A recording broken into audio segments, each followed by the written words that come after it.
கொண்டு திடமனதாயிரு. Be courage, be bolt.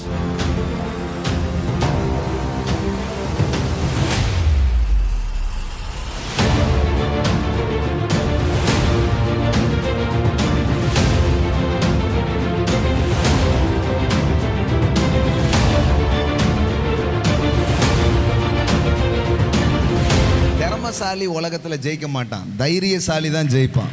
எழுதி வச்சுக்கோங்க. டேலண்டட் பீப்புளெலாம் ஜெயிக்க மாட்டாங்க. ஏன்னா நிறைய டேலண்டட் பீப்புள் வந்து சும்மா தான் உட்காந்துருக்குறாங்க. ஆனால் எவனுக்கு தில் இருக்கோ அவன் தான் உலகத்தில் ஜெயிப்பான். நான் சொல்கிறேன், இன்னைக்கு நீங்கள் திறமசாலியாக இருக்கிறத விட தைரியசாலியாக இருங்க. ஆமென். ஏன்னா திறமைகள் இருந்தும் சாதிக்காதவர்கள் நிறைய பேர் இருக்கிறாங்க. ஏன்னா அவங்களுக்கு தைரியம் இல்லை. நீங்கள் பைபிள்லேயே பாருங்கள், தாளந்து இருக்குது, ஏன் யூஸ் பண்ணல?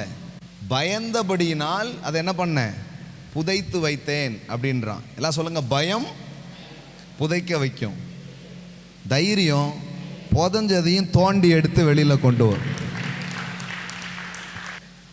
இதெல்லாம் எனக்கு வரும், ஆனால் இங்கே முன்ன வந்தால் வராது. ஆகையால் நான் பயந்து போய் உமது தாளந்தை நிலத்தில் புதைத்து வைத்தேன், இதோ உம்முடையதை வாங்கி கொள்ளும் என்றான். எல்லாம் சொல்லுங்க. பயம் உங்கள் திறமைகளை புதைக்கும், தைரியம் புதைத்ததை தோண்டி எடுக்கும். ஆமென்.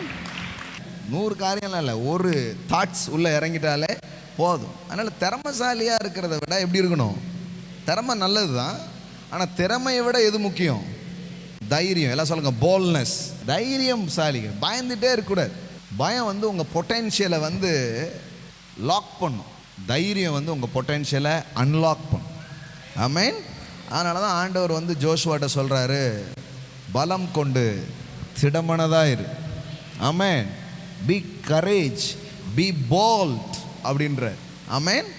ஸோ திறமையை விட முக்கியமான ஒன்று இருக்கும் என்றால் தைரியம். எல்லாம் சொல்லுங்கள். திறமையை விட முக்கியமானது தைரியம். ஆமென். விடவே கூடாது, தைரியமாக இருக்கு. திறமெல்லாம் பின்னாடி வந்துடும். ஆமென். ஆமாம். ஸோ அதனால தான் நிறைய நேரத்தில் நிறைய திறமெல்லாம் இருக்கும். அவன் யார்கிட்ட வேலை பார்த்துட்டே இருப்பான், ஆனால் அவனுக்கு வேலை கொடுப்பாரு பாருங்க, அவருக்கு ஒன்றும் பெரிய திறமெல்லாம் இருக்காது. ஆனால் என்ன வந்தாலும் பார்த்துடலான்ற தைரியம் இருக்கும். ஆமென். அதுதான் விஷயம், அதுதான் தலைவர்களுக்கான குணம். So boldness is a characteristics of leadership. Amen. தலைமைத்துவத்துக்கான ஒரு விஷயமாக அது இருக்கிறது. தைரியம் உள்ளவர்கள் வாழ்க்கையில் என்ன பண்ணுறாங்க? சாதிக்கிறாங்க, ஜெயிக்கிறாங்க. அதனால தான் வேதவசனம் சொல்லுது, திடமனதாயிரு, தைரியமாய் இரு அப்படின்ற மாதிரி இருந்துட்டிங்கன்னா வாழ்க்கையில் உங்களால் சாதிக்க முடியாது எதுவுமே கிடையாது. Amen. Praise God.